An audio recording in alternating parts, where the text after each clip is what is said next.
Namaste.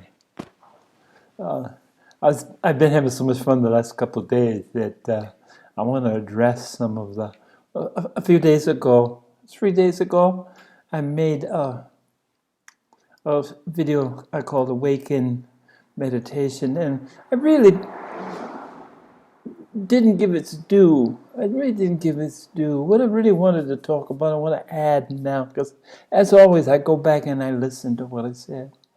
And I wanted to talk about the role that meditation has in my life post-awakening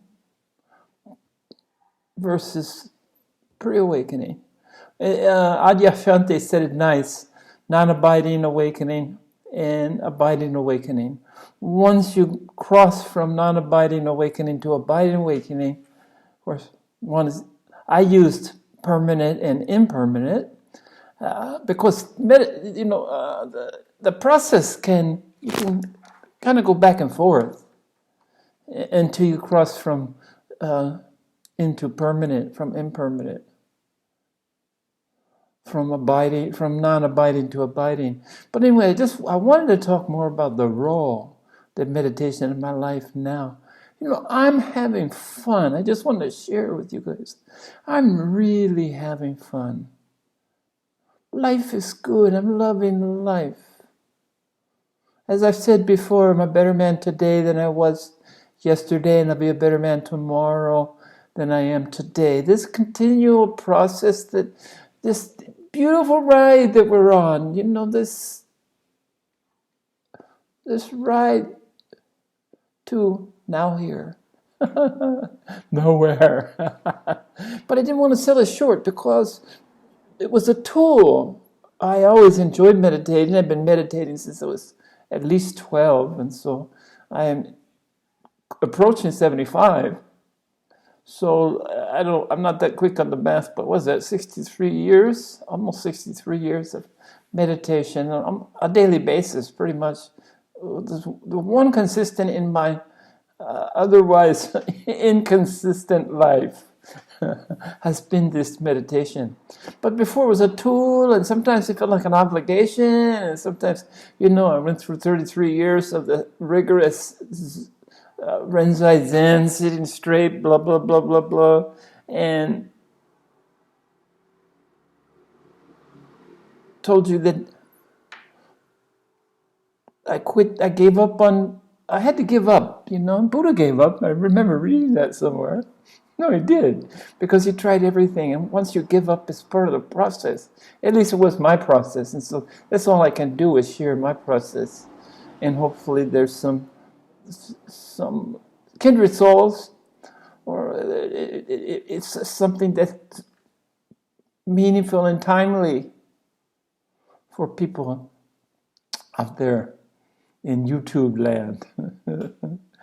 And I went off track again, but just fun.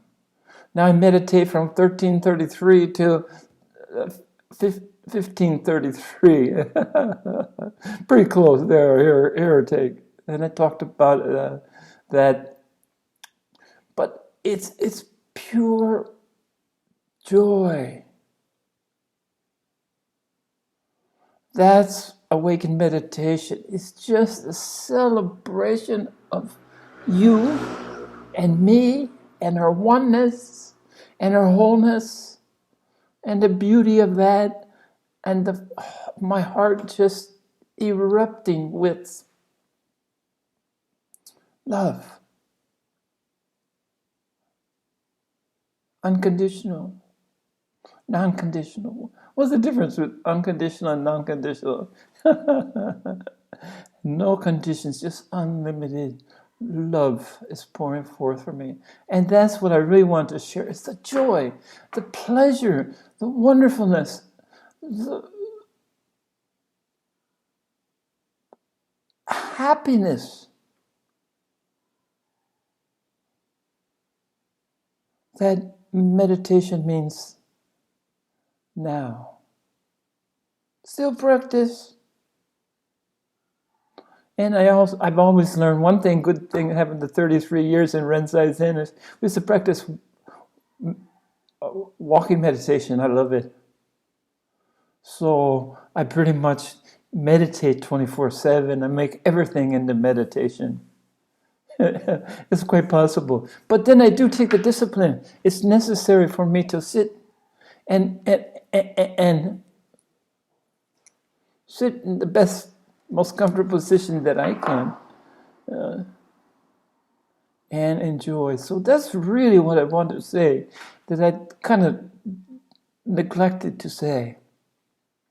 And now we wanted to talk. I got into numbers, when I talked about sack of potatoes the following 2 days. I got into numbers, and I just love numbers and the fact that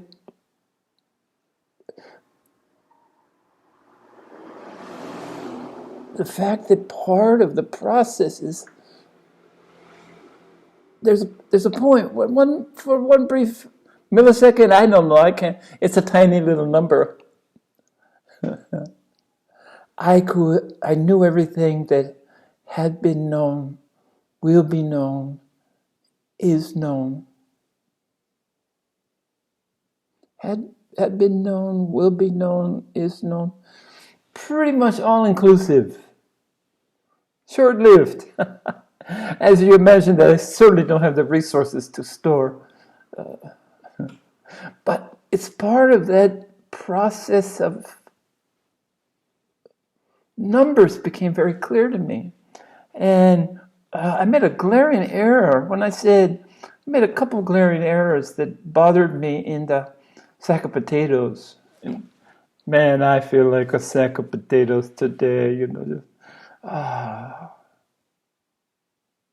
I'm celebrating ordinariness again.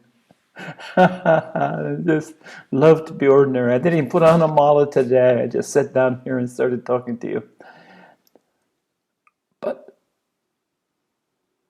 the number, a specific number, this is when numbers first started coming to me. So if you can take a goose egg, a 0, put a decimal point, put 4 more zeros, and a 1.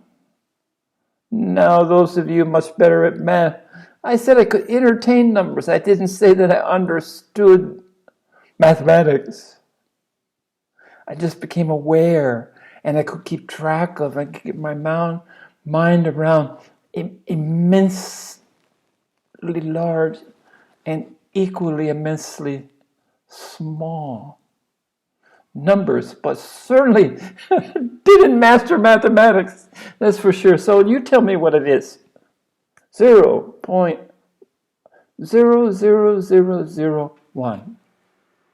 How do you read that?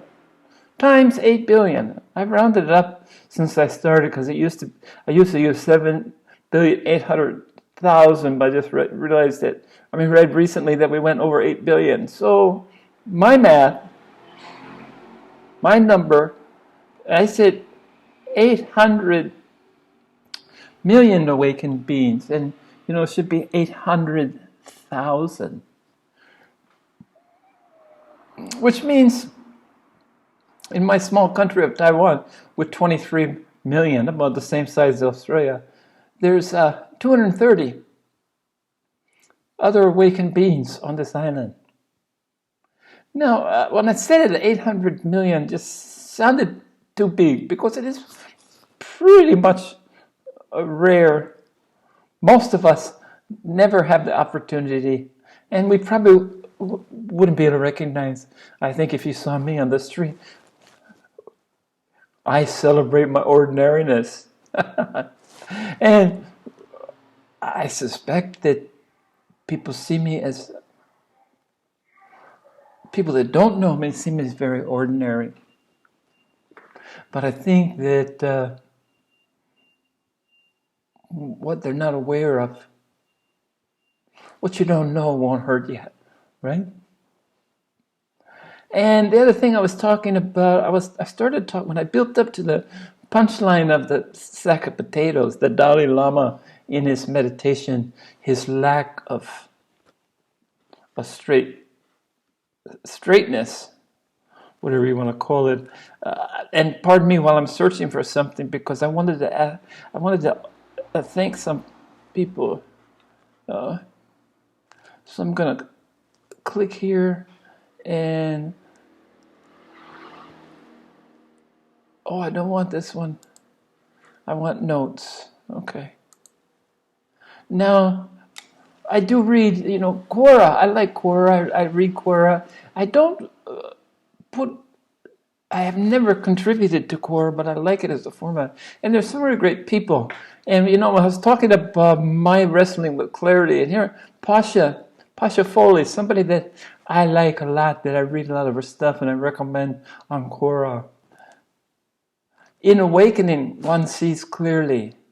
Awakening can be called the ultimate clarity. Okay? So I wanted to thank Pasha, Paushaffoley.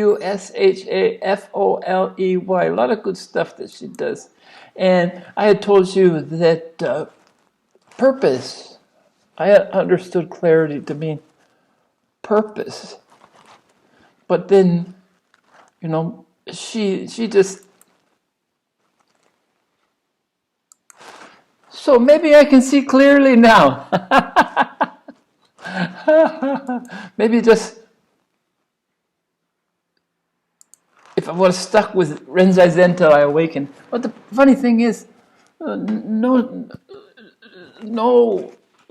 slam on any kind of organized, but I wouldn't have made it. I had to give up. Surrender was the key word, the word that was rendered. Surrender to my ordinariness. But anyway, in that sack of potatoes, love you, Dalai Lama. Here's from one sack of potatoes to another sack of potatoes, right? Yes. I'm feeling it today. But I didn't say that. I talked about Renzai Zen, and I forgot to say, really make clear that it was Tibetan Buddhism. I had an interest in Tibetan Buddhism all the way back, right along with Hinduism. The first Buddhism, in fact, that I went to was Tibetan Buddhism. And I told this story that I thought was funny about trying to snip a hair off of this to burn in the cleansing ceremony that they have, and then getting a name. And somewhere I have a certificate, with a name, but none of that means much to me. I'm not really good at saving all my certificates. I think if you press me, I could probably go find a couple of my university diplomas, but other than that, fresh out of diplomas. But anyway, I wanted to stress it was the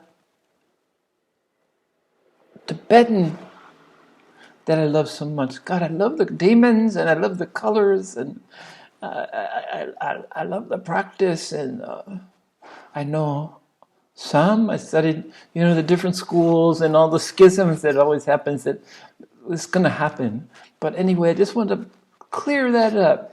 At that point I was talking about, when I talked about the mandalas and the building the sand, and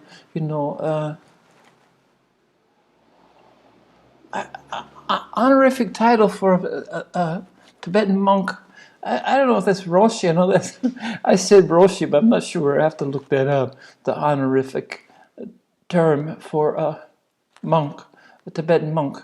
I used my Japanese Renzai Zen, Roshi. But anyway, that was what I wanted to share. That was Indian, Tibetan, Buddhism. Loved it. Still love it. Still resonate with me. And when I had that experience, going through I talked about the 3 stages, probably, that, at least for me, how I kind of, we have to put it in what in words that we can grasp. And I went through those 3 stages of the red Buddha, the green Buddha, and ultimately the golden Buddha. And it was when the golden Buddha, first of all, the golden Buddha, all of a sudden my aura was just gold. Just gold, golden aura. When Sakyamuni came into my body. He asked for permission to come in and physically reside in my body, the golden Buddha. And I have a painting upstairs of the three Buddhas, and the red, the green, and the gold. And I just noticed that the smile gets bigger from the red, the green, to the golden. And red is the root chakra and getting your foundation. And this is when I first talked about the awakening process and jumping off the cliff. And then I went through a second stage where I became a mature Buddha. I was born, at the red Buddha stage, I was an infant, a helpless infant. And in Buddha years, 6 or 8, I forget what it was, but like dog years, there's Buddha years. So the first year after the first initial red Buddha awakening, jumping off the cliff, and this is a abiding awakening, a real abiding awakening, and being an infant. And then the green is, I used the intellect, okay? I used the intellect, and my heart chakra, the green chakra, needed a lot of work. And I remember reading that if you use the jhana yoga technique, the intellectual technique, you have to really put extra effort, like bhakti yoga or some kind of yoga of service or something, love. You have to put some work on the green. So the green Buddha was when I became a mature Buddha. This is when I felt like the first time I felt qualified to share. So everything that's posted in all my 370 videos is once I had passed the red Buddha stage and was into the green, when I felt secure and mature enough that I felt like sharing. Certainly not teaching, certainly not preaching, certainly not how to, just simply sharing. It was until I was a green Buddha, and then still working every day on the heart chakra, and been listening to the Heart Sutra non-stop recently, developing that green. Anyway, that's what this is about. It's about it's about being grateful. It's about surrendering. And what could be more ordinary than a sack of potatoes? Wow, that makes me happy.